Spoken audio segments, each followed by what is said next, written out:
Hi guys, I'm going to read a story to you that is called Disney Pixar's Toy Story 2. It's great to be a toy, Woody the cowboy thought to himself, especially when you belong to a boy like Andy who has great imagination. On this particular day, Andy and Woody had just enough time for one more exciting adventure with their buddy Buzz Lightyear, the Space Ranger, before they left the cowboy camp. Never tangle with the unstoppable duo of Woody and Buzz Lightyear, Andy shouted, linking the arms of his two favorite toys. And then something terrible happened. Something that had never happened before. Rip! The seams on Woody's shoulder tore open.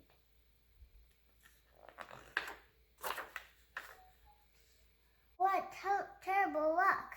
Now Woody wasn't able to go to cowboy camp with Andy. Instead, Andy's mom put Woody up on a shelf with Wheezy, a toy penguin who had been sitting there broken and neglected. To make matters worse, the toys saw Andy's mom put up a yard sale sign in the front yard. And then she came and took Wheezy away to sell. Torn arm or no torn arm, Woody wasn't going to abandon a fellow toy. He whistled for Andy's puppy Buster, and together the two of them mounted a daring rescue of Wheezy. Unfortunately for Woody, his torn arm gave out mid-rescue, and he fell to the ground outside before anyone could do anything to help. A strange man scooped Woody up, ran to his car, and threw Woody into the truck. When Buzz realized that Woody was being stolen, he slid down the drain pipe and raced towards the car. But it was too late. The car with Woody locked inside was speeding away. Buzz wasn't about to give up. He called an urgent meeting of the toys in Andy's room. They had to figure out who had taken Woody. They had clues. Buzz had seen the letters LZTYBRN on the license plate and some strange feathers flying from the car as it drove away. Putting their heads together, the toys figured out that thief must be Al from Al's Toy Barn, a toy store with goofy TV ads featuring Al dressed up as a big chicken. Meanwhile, Al the toy thief had locked Woody inside his apartment in a high-rise building, and had then gone off dressing in his chicken outfit. As soon as Al left, Woody was bowled over by a galloping toy horse. Yee-haw! The cowgirl toy cheered, giving Woody a big hug. It's really you! The toys seemed to know Woody, but he had never laid eyes on them before. The cowgirl was introduced herself as Jessie, and the horse as Bullseye.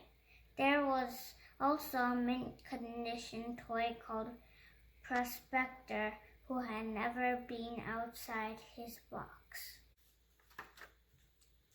We've waited countless for this day, the Prospector told Woody.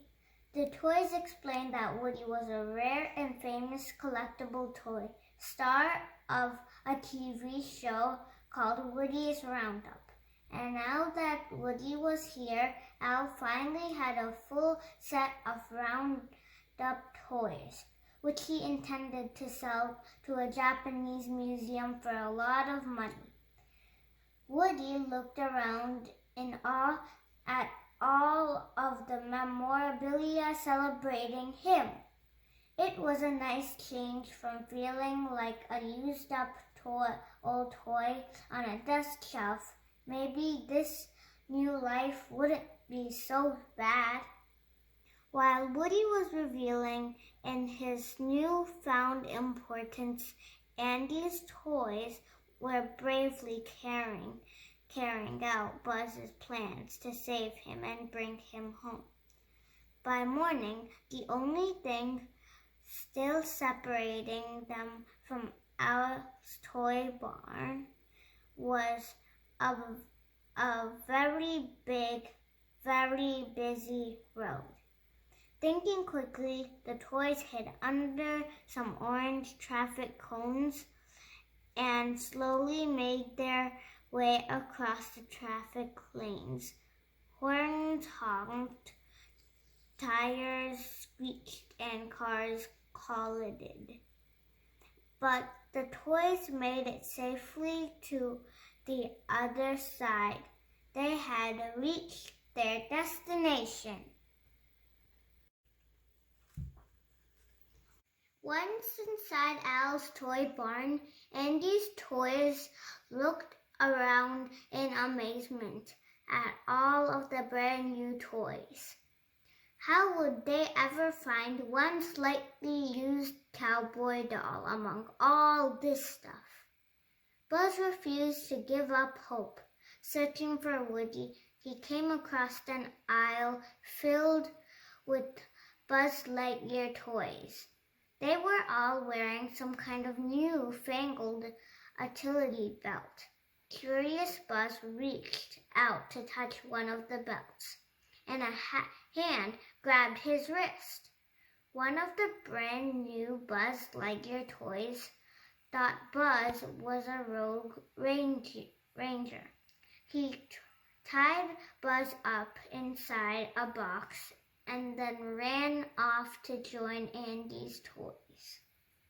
The toys didn't realize they weren't with the original Buzz. They found Al's office, and when they saw a chance to hitch a ride in Al's bag they took it. The toys hoped Al would lead them to Woody. Buzz broke free just in time to see his friends leaving the store. He raced after them and, crash! Buzz ran into the automatic doors just as they glided shut. Using a pile of nearby boxes to help open the doors, Buzz ran outside behind him. One of the boxes broke open, and a sinister figure emerged. It was the evil Emperor Zurg. "Destroy Buzz Lightyear!" Zurg called menacingly after Buzz's retreating figure. Back at Al's apartment, Woody and Jessie weren't having a serious conversation about toys and kids and life in general. Woody told Jessie that he couldn't go with her to the museum because he had to get back to Andy. Jessie told Woody about Emily, the owner who had once loved her. "You never forgot kids like Emily or Andy," Jessie said sadly, "but they forget you." While Woody and Jessie were talking, the imposter Buzz and the rest of the toys were sneaking through the building's air vents. Bursting into the apartment, they overpowered Jessie and Bullseye, grabbed Woody, and tried to escape in the midst of the chaos. Andy's Buzz showed up, adding to the confusion. "Woody, you're in danger. "You're in danger here," Buzz said. "We need to leave now." But Woody had been thinking about what Jessie said about kids not wanting you anymore, and he wasn't sure he wanted to go. "You're a toy," Buzz said. "Life's only worth living if you're being loved by a kid." But Woody wasn't convinced. Knowing that Al would be home any second, Buzz and the other toys reluctantly left without Woody. No sooner had they disappeared into the vent than Woody realized that Buzz was right. His place was with Andy.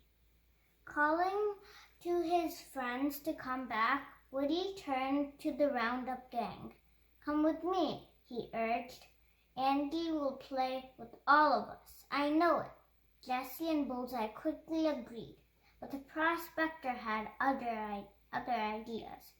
After a lifetime spent in a box, he was determined to take his rightful position as a fancy museum piece. "And no hand-me-down cowboy doll is gonna mess it up for me now," he shouted. Just then, Al rushed into the apartment, and all hope of escape seemed lost. Al quickly packed up the Roundup gang and hurried to the elevator. He was late for his flight to Japan. Andy's toys tried to catch up with Woody, but the evil Emperor Zurg confronted them at the top of the elevator. Andy's Buzz watched while the other Buzz fought valiantly, but it was Rex turning away in terror, who knocked Zurg off the elevator with his tail.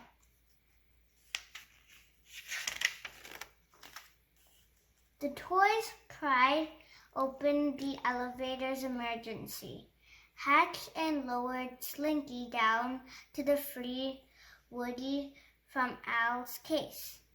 Slinky had just undone the latches and grabbed Woody under the arms when Prospector popped up and yanked Woody back down. With a jolt, the elevator reached the ground floor. The doors opened, and Al hurried out with the whole Roundup gang still trapped in his case. Andy's toys rushed out to the parking lot, but Al had already driven away. There was only one thing to do. The toys jumped into an empty Pizza Planet delivery truck and set off in hot pursuit. All except for the new Buzz. That is, he had just discovered that Zurg was his father, so he stayed behind to get acquainted with Andy's Buzz at the wheel, Rex navigating, with Slinky working the gas pedal. Andy's toys moved wildly through traffic after Woody's toy napper and pulled right behind him at the airport entrance.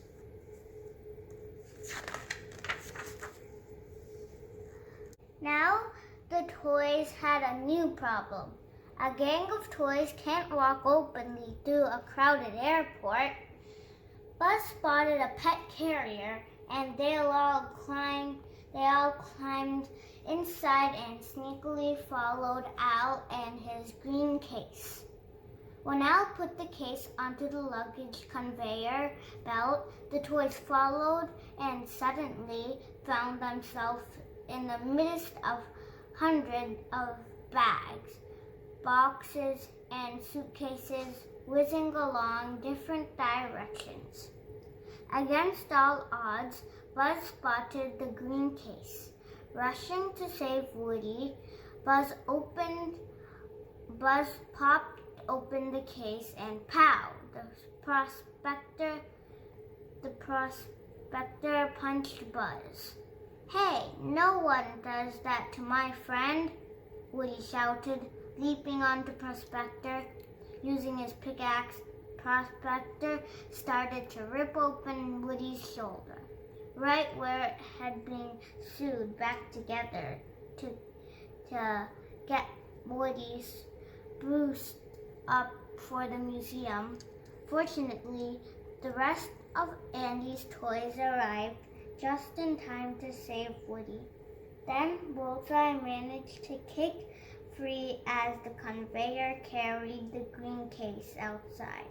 Now they just had to free Jessie. "Ride like the wind, Bullseye," Woody shouted as he and Buzz jumped onto Bullseye's back.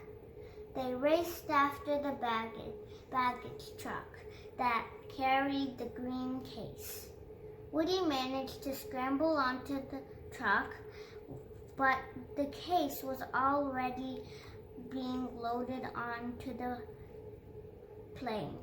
Hiding himself in another piece of luggage, Woody tossed onto the plane too.